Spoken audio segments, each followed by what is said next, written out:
47th president and your 45th president. যুক্তরাষ্ট্রের নবনির্বাচিত president Donald Trump এবার আমন্ত্রণ জানিয়েছেন বাংলাদেশ জাতীয়তাবাদী দল বিএনপির ভারপ্রাপ্ত চেয়ারপারসন তারেক রহমানকে। আমন্ত্রণ জানানো হয়েছে বিএনপির মহাসচিব মির্জা ফখরুল ইসলাম আলমগীর এবং স্থায়ী কমিটির সদস্য আমির খসরু মাহমুদ চৌধুরীকে। গণমাধ্যমে বিএনপির চেয়ারপারসনের প্রেস উইংসের সদস্য সাইরুল কবির খানের পাঠানো এক বার্তায় জানানো হয় এই তথ্য। সূত্রে জানা যায়, ওয়াশিংটন ডিসিতে অনুষ্ঠিত ন্যাশনাল প্রেয়ার ব্রেকফাস্টে মির্জা ফখরুল ইসলাম আলমগীর সহ বিএনপির শীর্ষ 3 নেতৃবৃন্দ শুক্রবার আমন্ত্রণ পত্র পেয়েছেন।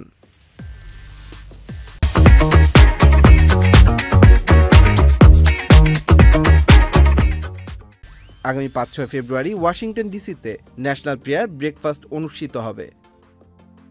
ন্যাশনাল প্রেয়ার ব্রেকফাস্ট যুক্তরাষ্ট্রের ওয়াশিংটন ডিসিতে অনুষ্ঠিত একটি বার্ষিক অনুষ্ঠান। সাধারণত ফেব্রুয়ারির প্রথম বৃহস্পতিবার এটি অনুষ্ঠিত হয়। মার্কিন কংগ্রেসের সদস্যদের আয়োজনে এই অনুষ্ঠানটি পরিচালনা করে ফেলোশিপ ফাউন্ডেশন।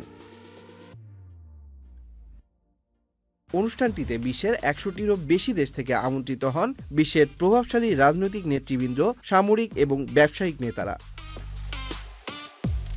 ন্যাশনাল প্রেয়ার ব্রেকফাস্টে প্রায় 3000 অতিথি অংশগ্রহণ করেন। 1953 সালে প্রেসিডেন্ট ডুয়াইট ডি আইজেনহাওয়ারের উদ্যোগে শুরু হয় এই অনুষ্ঠান, যেখানে মার্কিন প্রেসিডেন্টরা তাদের চিন্তা, পরিকল্পনা এবং রাজনৈতিক এজেন্ডা প্রকাশ করেন। Tanmoy Mahmud, channel I online.